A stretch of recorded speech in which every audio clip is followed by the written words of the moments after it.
Hello and welcome to the oracle reading for the Sagittarius full moon.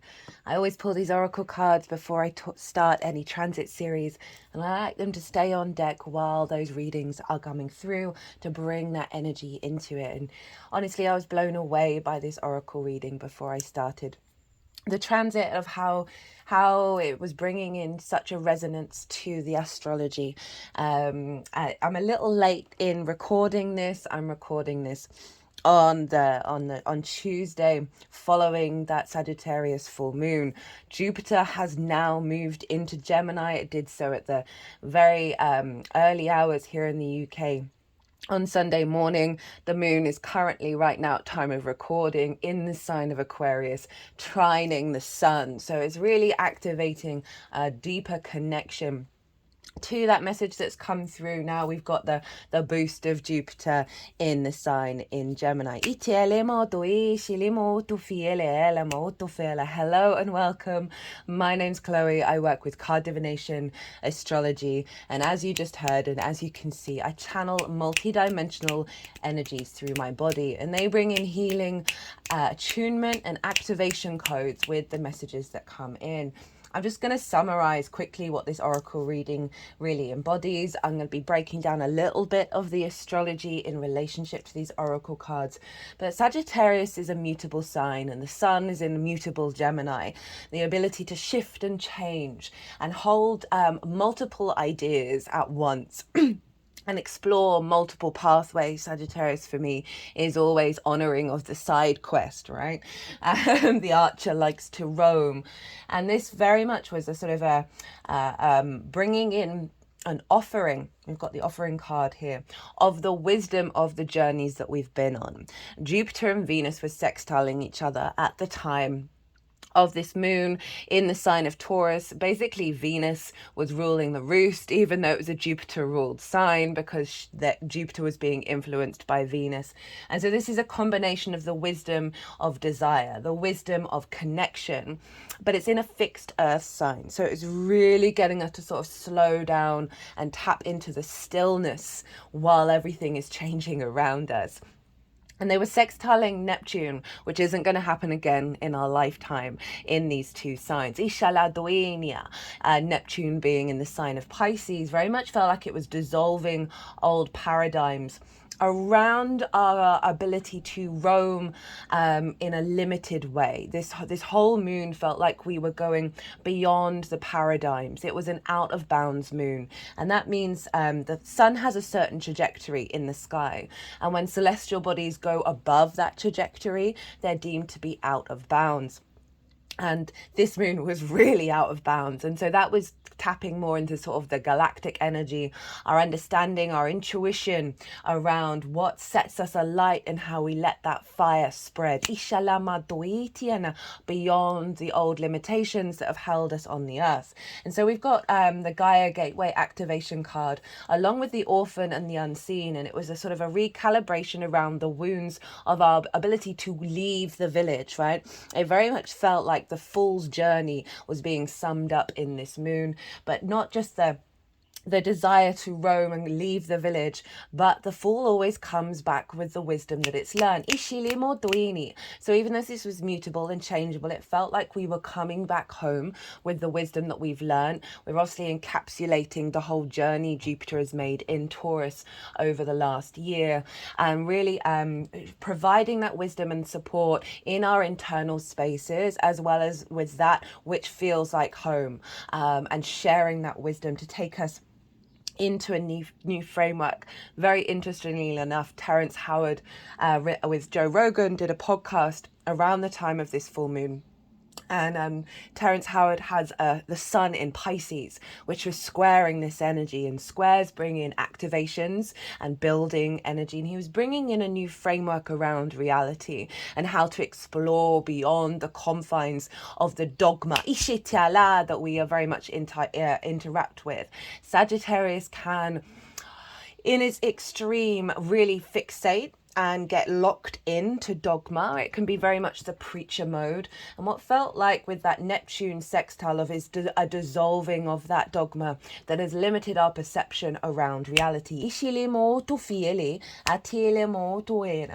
it's a strange combination with this moon of coming home back into the physical body, activating a deep wisdom within that goes beyond old limitations, beyond fear. A lot of these cards are asking us not to give up on our journey and realize we are activating a new pathway with that is connected to laughter, is connected to vibrancy and a sense of deep sacred sexuality for our creation energy, as it were. I was using the phrase at the beginning of the all 12 signs videos of, are you ready to activate your Buddha fractal? And that came up in the collective reading around the fact that when we go deep into fractals, they keep repeating themselves and spreading out and expanding, but they constantly form the same shape. And that shape looks like it's the Buddha meditating. I'm going to be doing the Instagram post and the community post after I've finished this reading.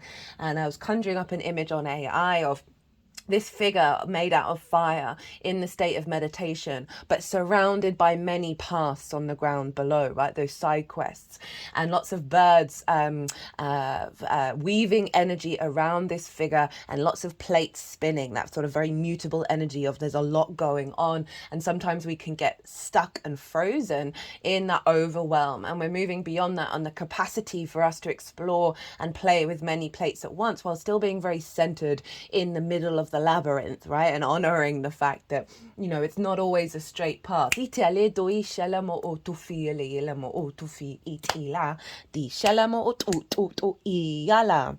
So pretty powerful stuff for this moon. And so I'm going to get on with reading these beautiful oracle cards. So the main card at the beginning of this reading that wanted to be in place was the unseen. And this often comes up in Pisces readings. So it's interesting with that square that we have with Pisces at the moment, that activates this new capacity,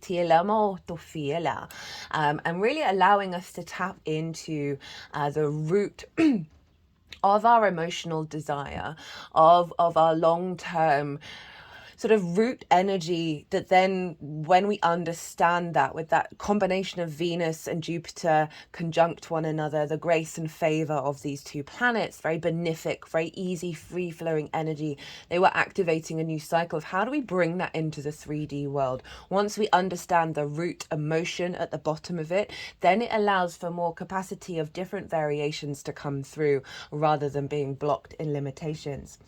The unseen. So this is from the Wild Unknown Archetypes deck by Kim Krantz. It's one of my favorite decks to use. All the decks in the description box if any of them take your fancy. The spirit, the ancestor, the eternal. The unseen is just as it sounds. We cannot see it, yet it sees us watching and waiting with wisdom both kind and instructive. We feel this presence, sense it, intuit it, and then doubt its existence. Though it rallies our attention time and time again, the energy of the unseen may come in many different forms. A compelling dream, a sudden insight, a clear voice, a vision or message from a loved one who has passed to the other side. It is natural to fear these communications as they challenge our perception of what is real. When this card appears, your guides are near. The eternal is present. The doorway between worlds is ajar. Listen. The sound may seem as though it comes from a distant land, but they call from your most innermost chambers.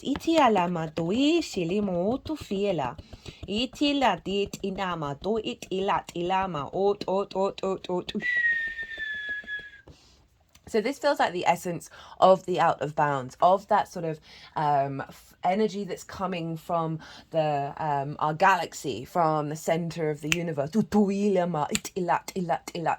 That's giving us little clues and hints as we sit within our power of how we're going to move forward, giving us that vision, right?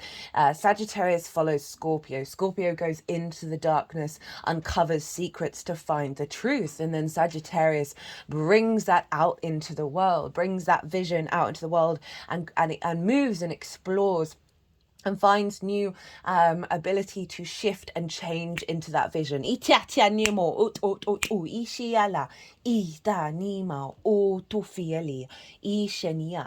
then we have the orphan, you know, which is kind of like the more shadow aspect of the fool who perhaps has left the village because the village is no more. This sense that, you know, I often think of the universe as the orphan, that which has been abandoned and is trying to figure out itself in its exploration of its own manifestation, right? And not necessarily knowing what it is and how it is doing what it's doing. And so we often feel like that of the why are we here?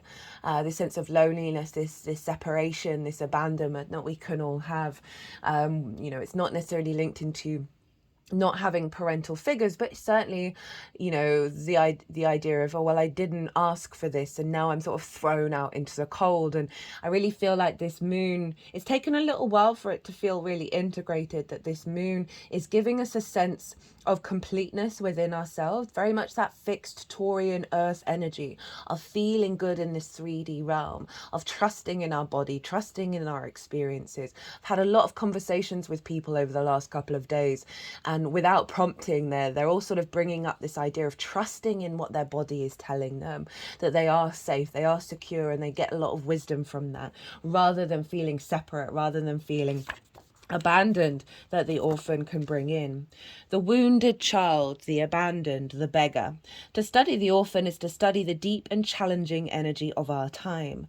We are ever more connected, yet face collective isolation. The refugee crisis haunts our planet. Children are separated from parents, and the earth begs for our attention. We are in a time of universal orphanage, of nature, of each other, of our own hearts. Take refuge in the fact that we all share this core wound and dilemma. It is normal to fear this card as it haunts the caverns of the soul. When it appears, take time, real time, to be in the presence of the feelings this card stirs in you. Let it humble you. What are you starved for? What is the deepest gift you could ever imagine giving to others? What has been rejected is quite possibly what is most needed, dear one. Deep solace, deep acceptance, deep love. This is when this card is light. It's just reminded me while I was reading it, when I first got this deck. This was the first card I ever pulled. And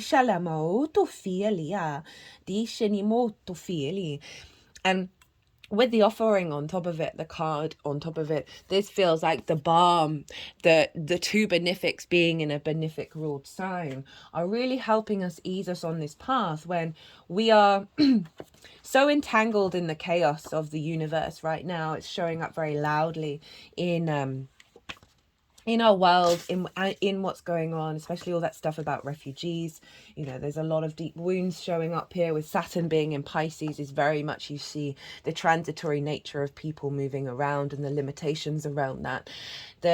We're at this sort of crux point of the science is coming out, the skills, the possibilities for us to provide for everyone on this planet, and for the great mother herself, that we're in this flux between the old paradigm and the new, trying to break through. And it can feel so overwhelming when we're faced with, in every political arena, clowns and fools. I've been talking to people a lot about conspiracy theories that I dip in and out of alternative news these days, just because they're basically saying, you know, that things are coming out in the mainstream media that has been talked about years ago. And I'm just like, well, nothing's quite moved on, but there is more and more coming to light around around the power dynamics that we're in, and the power grab, the land grabs and all of that, and how fundamentally it's a circus going on right now. And that can feel really wounded, that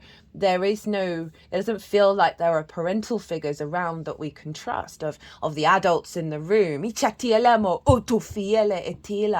But with that Venus Jupiter conjunction sextile Neptune. Neptune's very good at bringing different realities into our own. In the lead up to the full moon, you may have felt very dreamlike and very in touch with a very ebb and flow, this soft, beautiful energy from Neptune and these two planets that was bringing that reality into our own. And we're going to be integrating that over the next 6 months. That it's like the great cosmos and the great mother have come together to help heal these wounds as we walk our individual path, even if we're not seeing it yet in the collective, because we have the offering. Right, and this is what those those three planets combined really felt like they were bringing to us as we go along our journey. The gift, the present, the sacrifice. And like many of the other cards in the deck, the offering carries a clear as day message and a call to action. As you may have guessed, it's time for something to be given and given up for the sake of the bigger picture. If nothing comes to mind immediately, though it is likely it will, take time in meditation to consider what must be offered and who is to receive it. It's likely you feel attachment and hesitancy. You'll make excuses, but recognize the link between the word sacrifice and the word sacred. One leads to the other. When we offer up something to the greater good, we lighten our load and become more able to serve. Imagine for a moment if you were to offer your whole self unconditionally to the world. For now, start small. And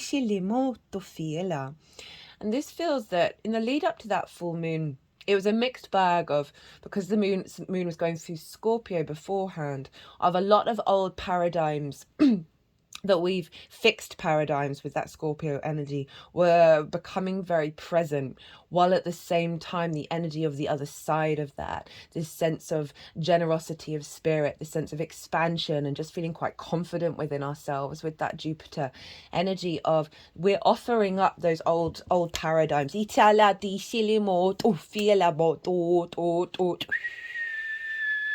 which are so very deeply embedded in our consciousness, that we were offering those up as sort of a purge, to let in that which is more perhaps nerve-wracking and uncertain and unsteady of a new paradigm of thinking. You know, I was thinking back to that Terrence Howard podcast. I've only watched about half of it, but there was a lot in there that, even though I was very open to what he was saying, I felt quite unsteady. I felt a little bit, it was so beyond the academic, the mathematic, the physics, the biology that we have all been taught for generation and generation, that, you know, you see it so much in the academic field that they're just not willing to contemplate these really radical new ideas that are gathering more and more facts around them, because it's breaking up a tradition, right? Dogmas kept coming up with this moon of we are especially with that Hierophant energy, which is often linked into tradition, book religion, dogma, that we have been offering up those old dogmas, and that can make us feel very unsteady, right? Because it's sort of shattering our paradigms. They've just got my hands either side of my temple.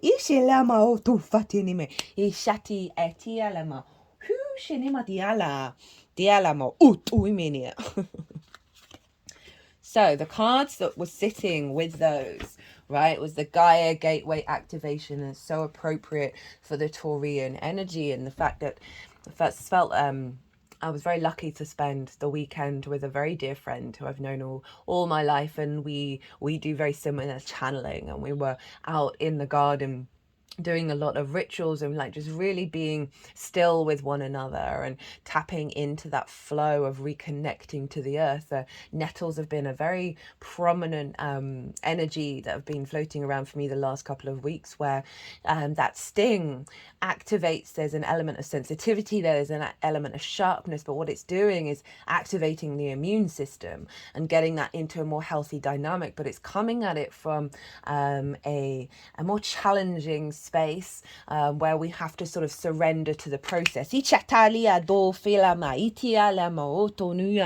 So this is from the Carl Gray Gateway of Light Activation Oracle, and we've got the Gaia Gateway activation, learning experiences, wisdom transmission, earth intelligence. Now, for me, this kind of sums up what's been going on. Jupiter is very much about wisdom. It's about faith, and underneath all of that, it's about knowing and a real confidence in the expansion that we have here. The undulating energy of Venus, of our senses really reconnecting back to the longer term cycles of Earth, Ishilima Otufia, because they were trine Ceres over in the sign of Capricorn, which is the deep nourishment. And she was retrograde at the time. It's about the harvest of this inner harvest within us that's to do with a longer term trajectory. That is the Capricorn energy. Itiala. The Gaia Gateway is the chakra that connects us directly with the mind and intelligence of Mother Earth. This chakra is not very well known, but is now being acknowledged as one of the key energetic spaces we can connect with to activate the ascension process. For many years, ascension has been thought of as moving beyond the limitations of the body and transcending the physical realm.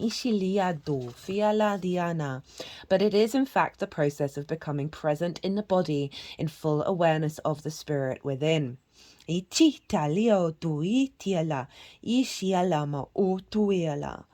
The Earth is a highly spiritual, intelligent, aware being. She has lived through many challenges and experiences that have led her to where she is today.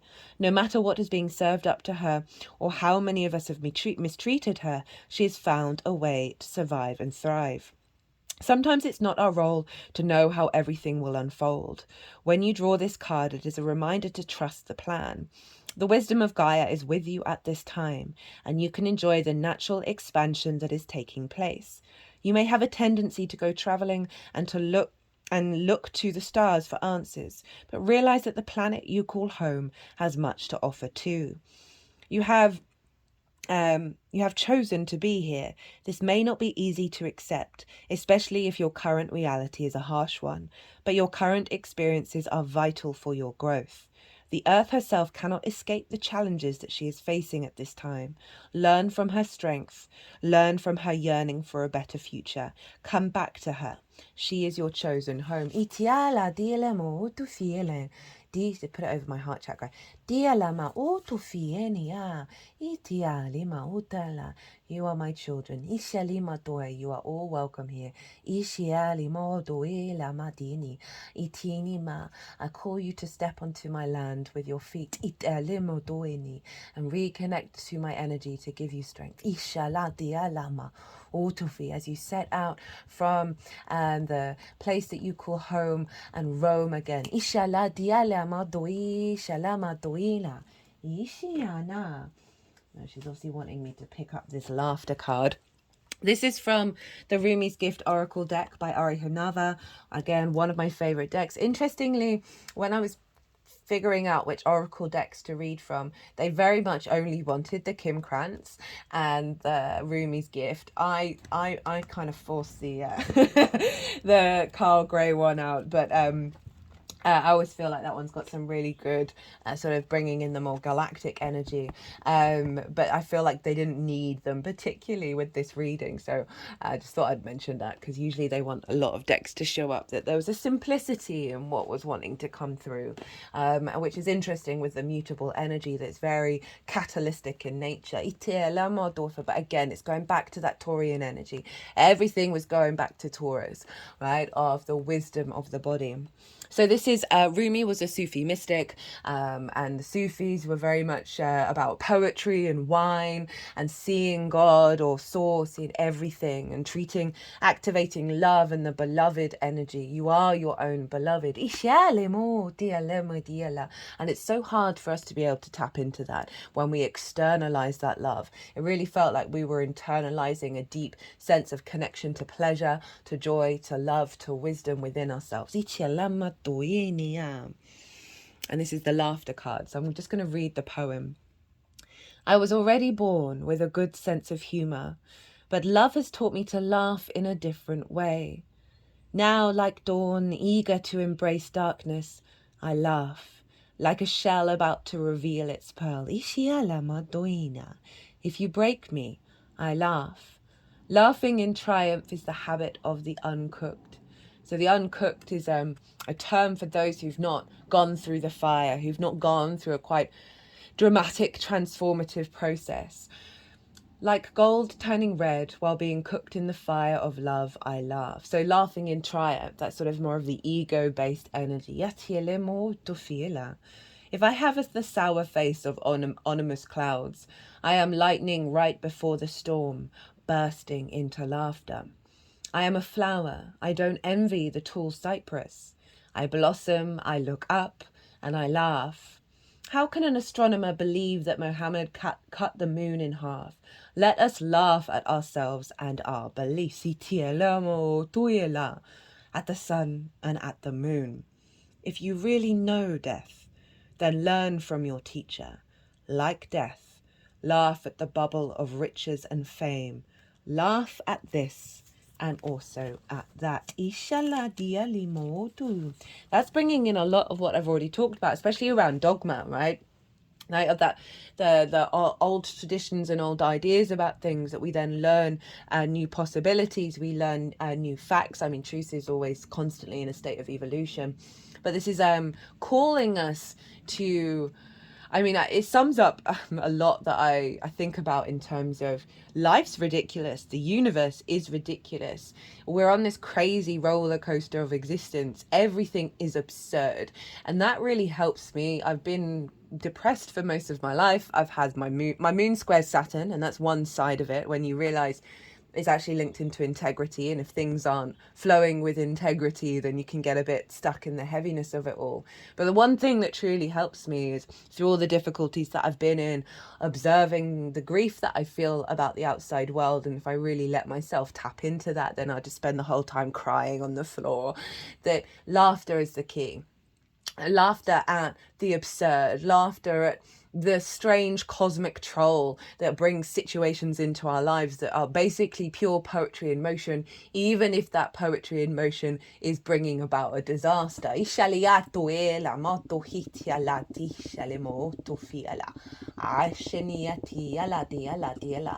know, the laughing at this and also at that is like calling us to constantly in every moment, as we are in this very Jupiterian mutable sign of Gemini now, which that'll be the next transit that I do for all the 12 signs and a collective reading, is our capacity to not take ourselves too seriously while taking everything very seriously, of like not limiting ourselves in fixed boundaries. And this is building on how this is like the first fire moon following that Aries total solar eclipse around the I am, and honoring the nature of self and getting out of the way of our own nature, and through that surrender, that's when action happens, that's when we instigate. But with that process of truly honoring the I am, we have to honor the I am of every soul that signed up to be on this planet, every action of the universe, even if we don't necessarily condone what's going on, right? Of like really being like, okay, well, that soul signed up for that experience, right? Rather than feeling grief or sadness for what's going on in the world, understanding that all of these things are catalysts for change. And please know I say all this completely being aware of my own privilege. I'm a white woman who's born in the UK, and I understand that I've had to work through a lot of that myself, especially with the channeling that I do, that I could be sectioned at any moment, right? Genuinely, people can be like, you're possessed, you're speaking in tongues, you have a very distorted understanding of reality.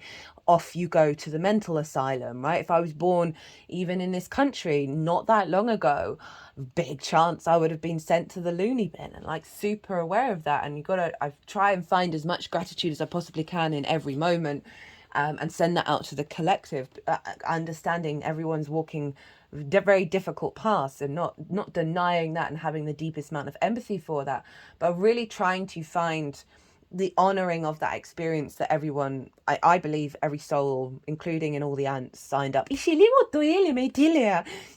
that, right? And you got to honor the decisions that people make, right? I spent a lot of my life as an agnion, as someone, people come to me for advice. It's just inbuilt in me. I've got a Virgo sun. There's a lot of other placements that I've got where I'm pretty damn good at it, but it meant that I got entangled with other people's lives, and sort of with that can come judgment and criticism. And the more of sort of surrendering, well, let them do what they want to do, right? It's got nothing, you stepping away from that entanglement. And the other side of it was with that Scorpio full moon, was honoring the I am of the multiverse of thoughts and timelines you have in your head. And the more you separate from the grief, the living in regret, or the shoulda, woulda, coulda energy, the more you'll start to things become more in flow. And I feel like the more that we do that as an individual, especially in privileged situations, the more that's feeding into the collective consciousness of allowing that energy to be more accessible. Over the weekend, with my friend, we were activating a grid around an energetic grid that had the energies, because so don't hate the individual, hate the system, right? So many of our systems are food, healthcare, work, all of those systems are fucked, basically. There's no getting around it. And it means that the individuals are exhausted. They don't have the energy to cook. They don't have the energy to look after themselves. They fall into easier, shorter habits that are very dopamine induced and all of that. And how, working their asses off, that it can be really, really difficult to step into a place of mindfulness and step into a place of, okay, I'm going to make the decision that I truly want to make, not the easiest decision, not just kowtow to what everybody else is doing. It was setting up an energy grid that is, and funneling energy into that's just allowing a little more space and strength and capacity for the collective to be in that mindful observer state, and then see how they respond, not judging how they respond, but just giving an energy frequency around that's allowing us in all those difficult situations to perhaps navigate a new pathway, a new side quest. But even when we hate the systems, right, there's no hate involved, it's just an acknowledgement of this is where we're at, right? What can we do to bring the energy in that's honoring the agency and the authenticity of everything in the universe, to be able to flow from that space, rather than wagging the finger and saying, you should do this and you should do that. And I'm just thinking of there's a lot of the spiritual community, there's a lot of the vegan community. I'm a vegan most of the time, and I really try and communicate it where no one thinks I'm judging, like, you do you, I don't really care, what are you going to do about it? It's a personal choice of allowing people, you're not embodying the light, you're not this and that, you're falling into this pattern. It's like, can we just breathe? Can we just give ourselves all a break? And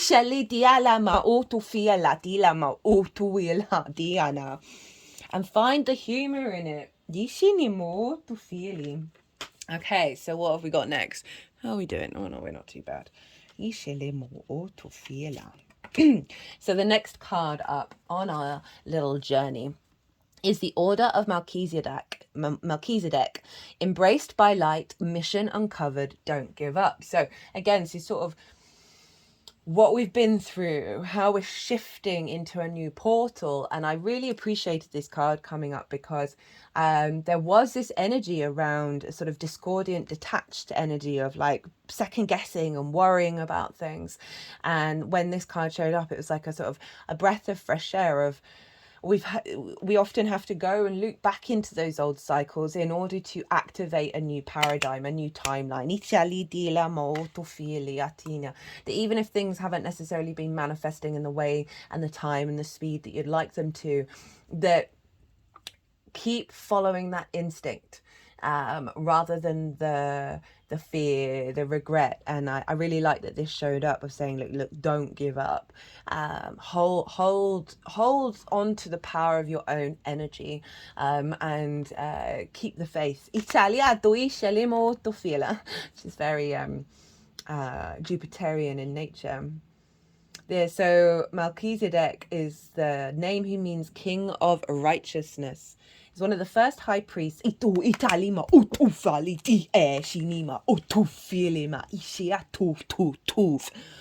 Bible. the one who initiated all the great teachers that followed him.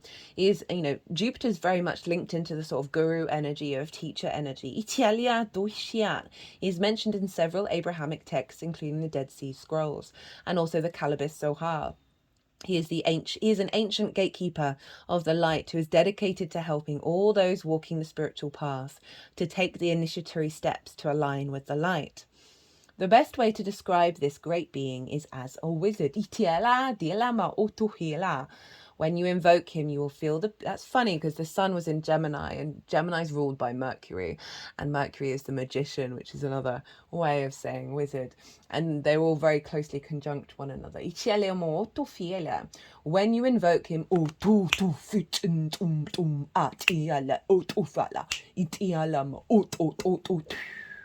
you will feel the presence of a loving and angelic grandfather who wants to guide you to your greatness. The order of Melchizedek, which was mentioned by Jesus in the New Testament, is a divine order of the very high frequency light beings, angels and masters who are working together as an energetic force dedicated to lighting up and outshining all darkness and bringing a greater balance of masculine and feminine energies to the earth. I mean, I always struggle. There's some of these oracles are, again, very much that got to focus on only on the light. The universe is polarities. There is death, there is creation, there is light, there is dark. When we deny that yin darkness, when that the shadows, the void, we accentuate the unintegrated energy of that, right? It's my opinion that anything, idea, construct, concept, all of that, physicality, it has many different frequencies in which it can show up. Some of them are really integrated, some of them are less so, right? And so when we deny the darkness, regulars, you know, I'm always going on, the ego is really important. The shadow is really important. I'm not a fan of cutting cords. It just doesn't resonate with me. Energy is constantly shifting and changing. It's all the same thing, right? I'm not really connected to the whole curses, hexes, demon energy. And when I do think about the demons, when I do think about those sort of more negative energies out there, or in my head, we've all got a job to do, right? You know, the fallen angels signed up, you know, think about the master teachers I've certainly had in my life who have come along and fucked my life up.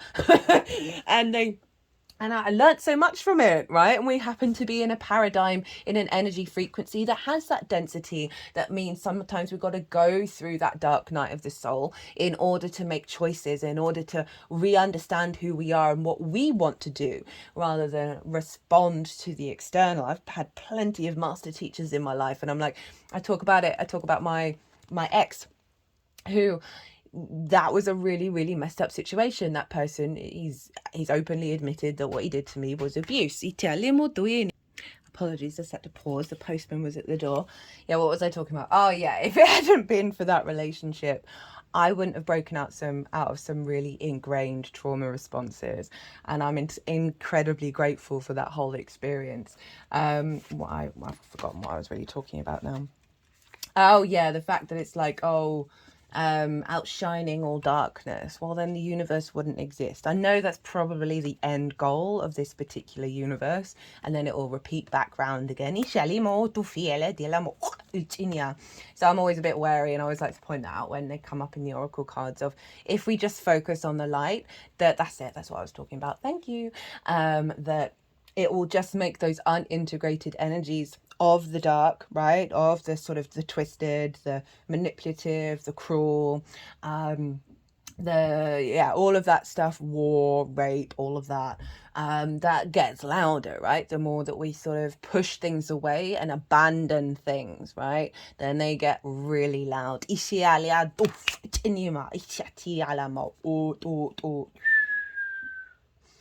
Right, what's this saying? You have learned so much and are now recognizing all the great lessons your experiences and challenges have brought you. The Order of Melchizedek is coming to you today to encourage you to continue on this pathway and not to give up. Even in moments of darkness and fear, there is the opportunity for you to share your light. If you're feeling overwhelmed, it's imperative for you to know you're not alone. Light is with you and within you, and by invoking spiritual support, you'll be able to muster up the strength, courage, and focus you need to surmount whatever challenges you face. So I was talking earlier about how mutable energy is like going out in the world, the fall, leaving the village, but sometimes we've got to come home and integrate all that wisdom. So all of that's just kind of summed up, that it's then meaning we then go out of the village again.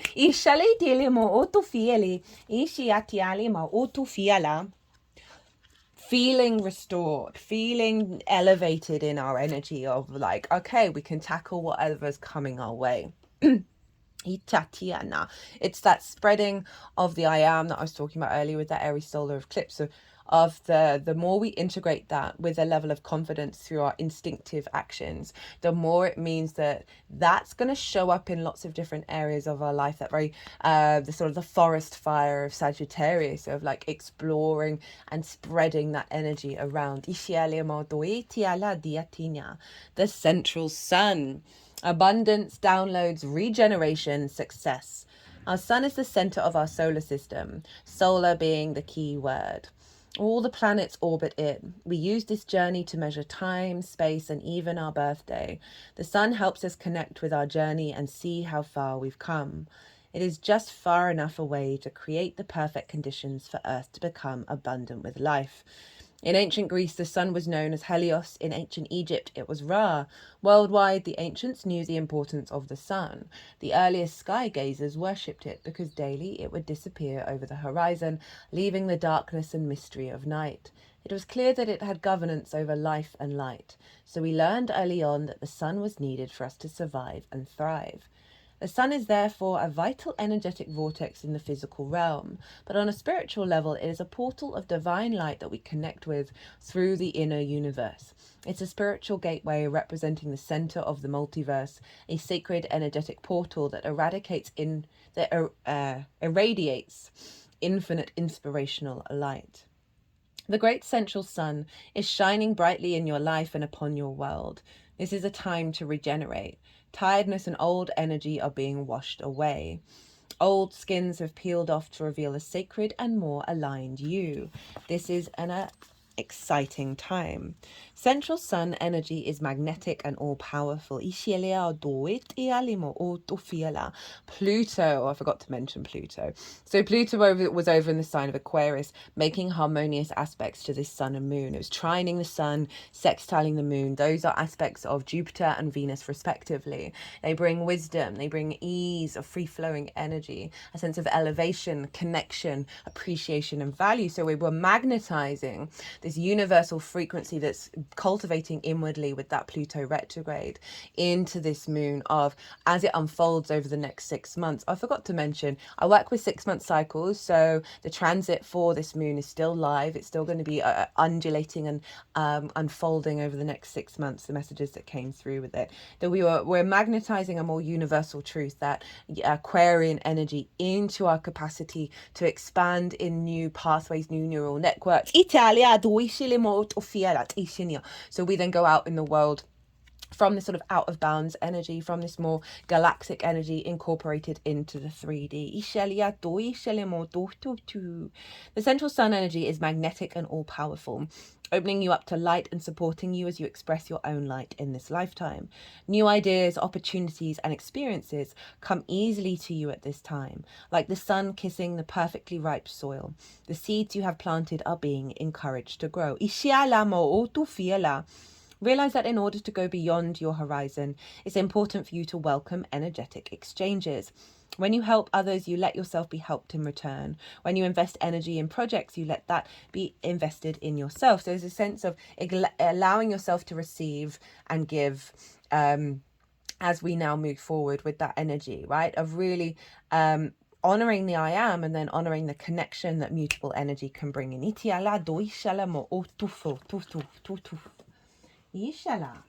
Right, we've got 2 more poems showing up here. The first one being Treasure. O pilgrim, on your way to Hajj, where are you going? Your beloved is here. Come back, come back. Did you know your suffering is your treasure?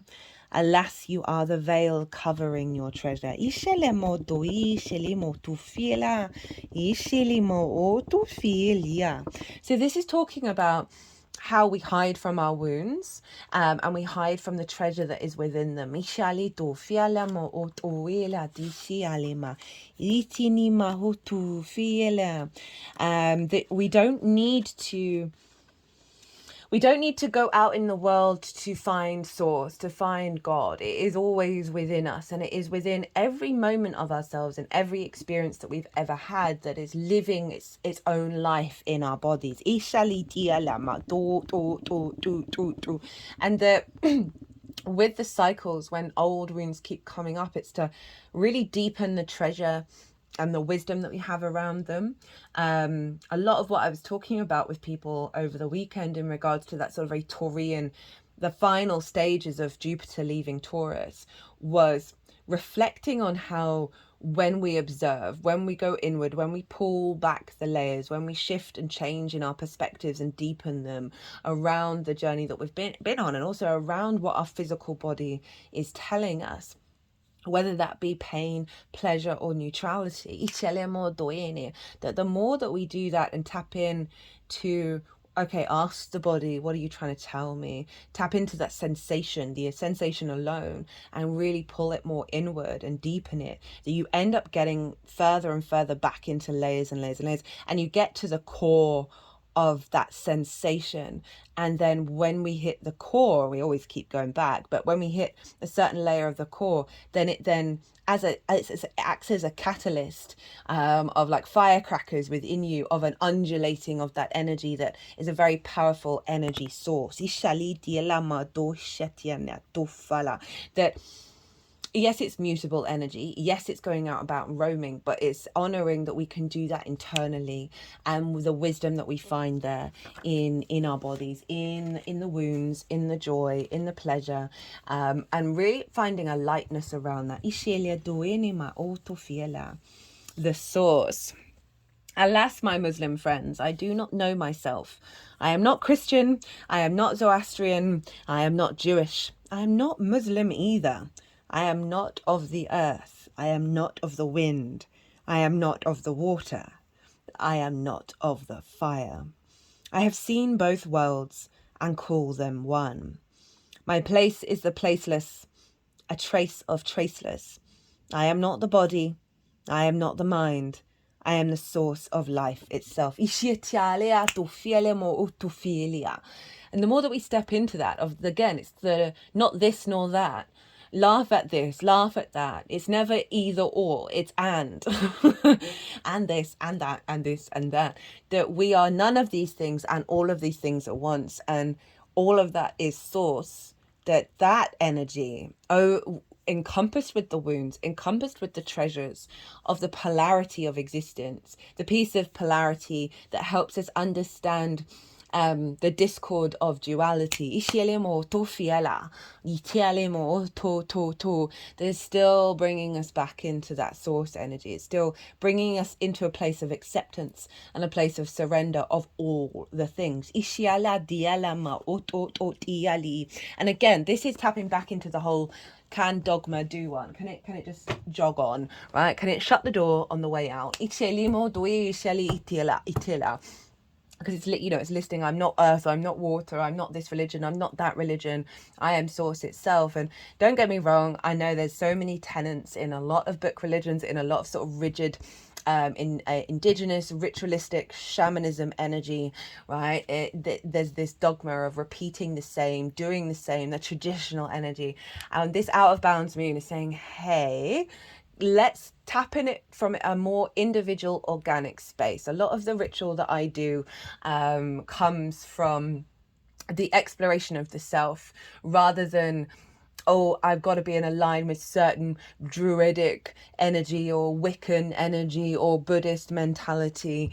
And often I'll use some of those tenets in part of what I do, but it's a very organic process that comes, we all have our own unique understanding of how we are and how we connect. The more that we stop seeking the wisdom externally, right? Yes, it's really wonderful and helpful, and sometimes we hear something that somebody said that just locks in a certain idea. Always when that happens, take it inward, take it, see what you then do with that, rather than, oh, I've got to follow this particular practice to the letter. I'm not a big fan of like the sort of the mystery schools where you've got to be doing something for about 10 million years and then you get initiated and then you find the secret that cannot be shared with anybody else. I mean, I called my channel All the Cards on the Table. I'm one of those people who watches movies, and if there's a character who knows something and then tells another character to do a thing, but it would be really helpful if they told the secret to that character, because then they can make informed autonomous decisions about how they want to move with the right information. Drives me crazy. And this is all about your authenticity and the autonomy based on the Aries solar eclipse, of how can we operate in our authenticity when that authenticity is very often shifting and changing based on the experiences that we have in any given moment. You see so much, I keep wanting to swear loads, so much shame that manifests as pride around people having a very distinct opinion about something, that means that they are not able to listen, they are not able to adapt and shift and change when they hear something new or discover something new, right? So many of the academic traditions now, it drives me crazy. It's like, yes, you believe this right now, honor that, but always be open to change.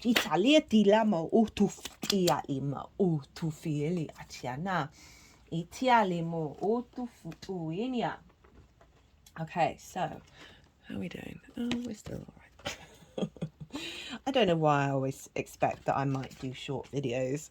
I have to honor who I am. The village, the hometown, the family, the tribe. The village presents us with a conundrum. On one hand, it is the place that feels most like home, the place to which you can always return. I mean, I often go back to where I grew up, and there's just something so comforting that I don't need to think about where I'm going or what I'm doing. That there's that sixth sense, embodied sense of where knowing where everything is. That it allows more comfort in your body. It allows more ease, and this is what I feel like we activated with that full moon, of bringing that ease of, if we are at home in our village with an awareness of where everything is, that then allows us to see the subtleties and the synchronicities and the nuances, and beyond that sort of where everything is complete novelty, because sometimes we can freeze and go into sort of like overload mode. This is allowing us to go into new situations, to go in and spin all those plates and still find the deep wisdom that we have, because the village is embodied within us, that sense of inner comfort. Nostalgia and comfort draws us back. On the other hand, it is a very, very place you must leave in order to grow. Around the village, an unspoken boundary exists, one most villagers do not want you to cross. Though some support, it's just making me think of that film, The Village. Oh, I've not seen that in ages. That was good. I liked that. Before his movie started getting pretty bad. Around the village, an unspoken boundary exists, and one most villagers do not want you to cross. Though some support your leaving, still you hear whispers of doubt as you venture beyond its borders, leaving them behind. The energy of the village is present anytime we feel restricted by certain groups, communities, families, place, or ideology. Now, what I like about what I was just thinking about while I was saying that is that bit of restriction, that bit of limitation activates that very catalytic, mutable energy of the desire. Well, I want to go beyond. I want to go beyond that border. I feel restricted, and with that restriction, an element of suffocation that I need to breathe. Very appropriate for Gemini energy. That we often need that level of boundary. One of my favorite videos that I've ever done on this channel is the Gemini new moon collective reading last year.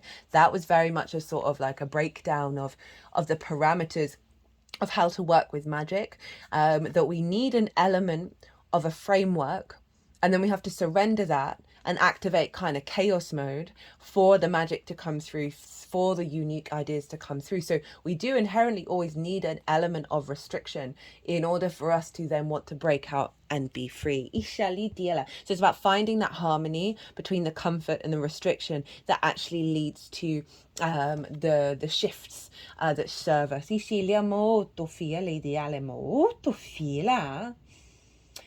The village is present anytime we feel restricted by a certain group, community, family, place, or ideology. Again, it's going back to dogma, right? I've lived in a village and I thought it meant that I could spend a lot of time by myself being free. And basically everyone knew each other's business and it was very incestuous. And I don't mean incestuous in that way, just in like everyone was just basically, their noses were in everybody else's business. And it was very sort of a close knit. If you weren't doing the thing like the top person wanted you to do, then you were kind of ostracized. It's really quite an ugly energy. And whenever I think about that, I think about the French Revolution. I studied history at university, did Indian history, and I did previous sort of more European history before that, of like, I always like to find the common archetypes in everywhere around the world, that we've all got things in common, and one of them is othering, right? Village to village would then blame the next door village and isolate themselves. They became the enemy. We constantly seen this sense of enemy in order to sort of puff ourselves up. And then it would even get smaller in the village, especially with the French Revolution, where your next door neighbor would dob you in for no reason, or they had a grudge for some reason, and then like everyone ended up getting killed. And it was just like, our capacity to do that is just bleh, so ugly.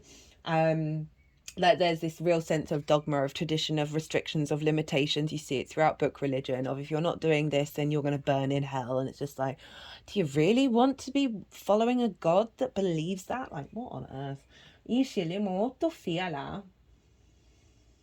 It may have served us in the past, yet staying within its parameters will never satisfy our thirst for life. Thank the village for all it has provided, knowing you will someday return, for now the world awaits. Returning to the village is as important as leaving it. This can be thought of as a completion or an integration of what you've learned out in the wild. Now that just sort of sums up the message that I felt this overall energy was really acknowledging of, that we do need a pit stop. And this is very much felt like a pit stop. Now, every now and again with the channeling that I do in the vocal light language, there will be a word that comes through that sounds very familiar. And for a while I was having Gaia come through, I was having Domina come through, and recently I've had Anima. The sense of animation. It's linked into the word soul. The soul of the world, all that is. Anima Mundi epitomizes the principle of accept all, reject none. Simply put, it is the living soul of the world in all its multifaceted, multidimensional layers, bonded together by loving cosmic forces. Diversity is celebrated, multiplicity is honored, and nothing is denied. Embrace. Constructs of separation dissipate into the wonderful mess of shared consciousness. Anima Mundi is the link between the literal and the imaginal, the rational and the mythic. It is the connective fibers that make life meaningful. This card indicates an initiation on the level of the soul. You will awaken the unique light within and witness how this light contributes to the radiance of the entire universe. You will sense yourself as a critical note in the cosmic orchestra. Destiny is altered as you hear the enchanted melody of all living things. And I love that energies come with the village, of this is the wisdom that we're bringing back home. This sort of, I talk a lot about how we're multifaceted, multidimensional beings. We have the capacity of holding many different emotions, many different thoughts, many different constructs, all at the same time, and none of them invalidate one another.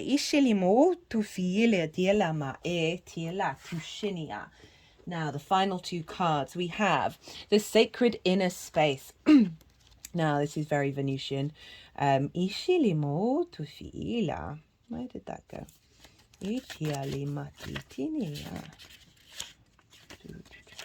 Excuse me, I did think I'd bookmark this, but obviously that's fallen out.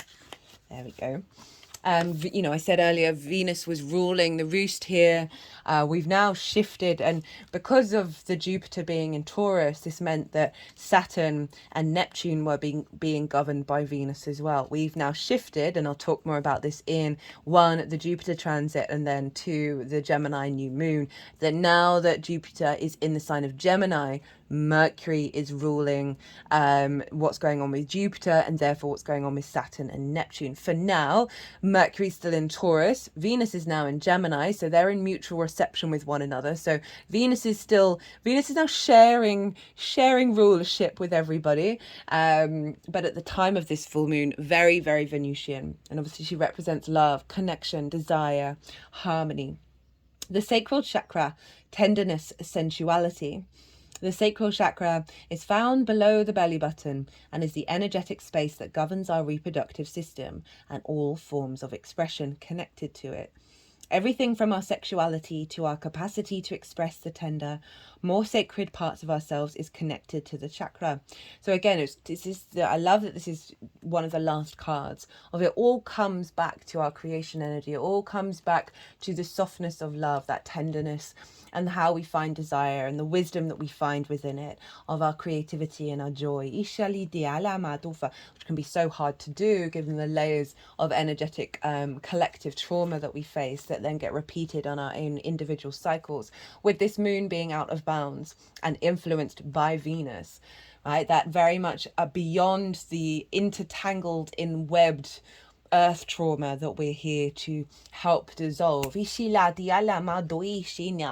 is helping us reconnect back to our pleasure beyond the trauma, and that doesn't just have to be sexually. It's our capacity to create in this planet. It's governed by water, and so it helps us move with the flow of life in order to express our most authentic self. This card transports us to this sacred inner space. It shows an inner temple with flowing water and lots of soft colours coming from a blooming lotus. This encourages us to see our sacred parts, our beautiful energetic gateways through which we can express and manifest pure life force. And that goes back to what I was saying about dogma. A lot of religions are very puritanical in nature. It's all a desire to control. They need us in nuclear families in order to maintain the status quo and maintain civilization. Keep that money flowing. You are being guided to the gateway of your sacred self. This is an opportunity to recognize that the more tender and vulnerable aspects of your being hold keys to great power. Honor the sacred within. Reclaim any parts of yourself that you have disconnected from or abandoned. If you want to experience more love and belonging, look within. There is a huge lesson in finding love within yourself. Realize that false narratives have been floating around your energetic field, stories that have discouraged you from expressing yourself. You may have even been lied to or told you aren't beautiful. This card is here to remind you that you are beautiful, and more importantly, you can create beauty in the world. That's the point of why we're here, guys. Recognize that you hold the power of the universe within, and then you'll find your flow. Now that is making me think, in combination with the next card and the fact that this was an out of bounds moon, is that Uranus was in Taurus as well, and they were still all closely conjunct one another. And Venus was conjunct Uranus, and I think I mentioned this in the collective reading. The Monday after that weekend that conjunction happened, along with the Sun conjunct Jupiter, I look after my friend's 3-year-old every now and again, and came in to looking after her, and she was wearing a pair of tie-dye shorts on her head while she was painting. She's never done anything like that before. And it was very like, oh, hello, Uranus conjunct Venus, of I'm going to express what I like, where I get pleasure, my love, my desire in my own unique way. And I'm not going to be worried about what other people think. And so the combination of this, of us allowing ourselves to reconnect back to that tenderness, that pleasure, that creation energy, beyond the constructs, the words, things people have said and done, experiences that we may have gone through that may have limited and have us put the walls up, that feels like this is helping us shift those walls beyond the heaviness of some of the unintegrated earth trauma. Final card, the Arcturian light codes.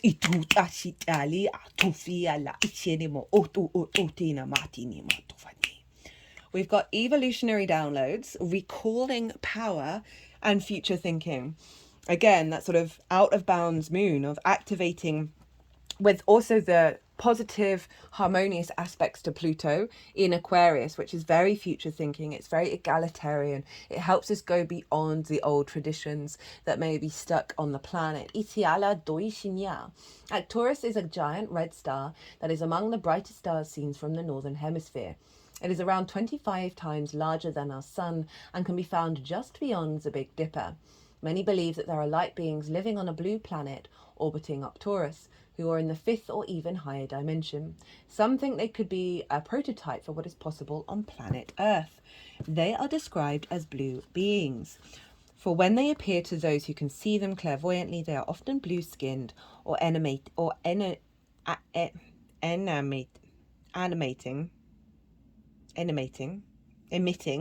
That's not what it's been written. Blue light in their auric field.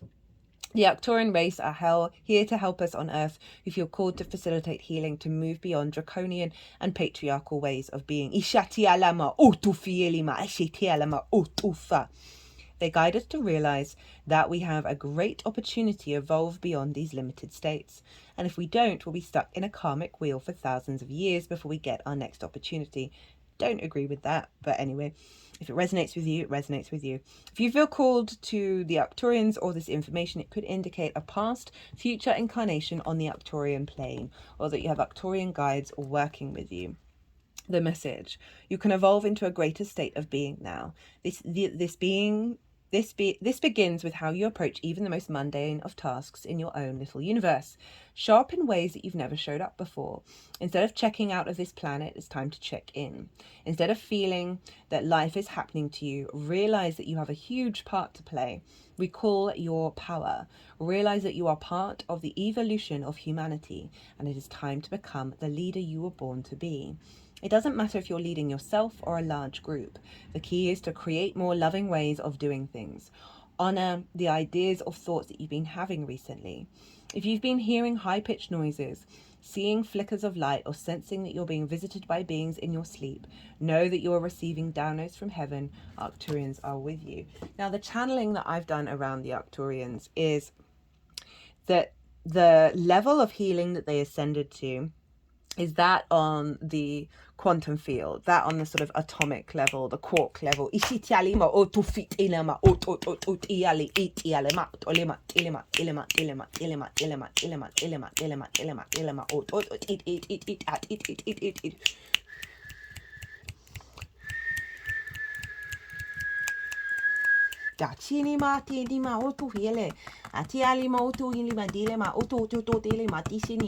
Itiala do isinima otufalima iche alia nena do filima di sinima tetalema otufilema isilama that accessing this energy, again, it's that embodied wisdom that's deep at our core, that's allowing us to shift into a new way of roaming beyond those limitations. Right, I am going to leave it at that. Very much enjoyed doing that reading. I hope you enjoyed it too. If you did, it would be an honor and a privilege if you hit that like button. If you want a personal reading, my website is in the description box. I've got a Virgo sun, so I love to facilitate clients. Send me, my email address is on the website. Send me a line. Let me know what kind of thing you're looking for. We can do whatever, really. But other than that, be good to yourselves, be good to those around you, and most importantly, be well until we meet again.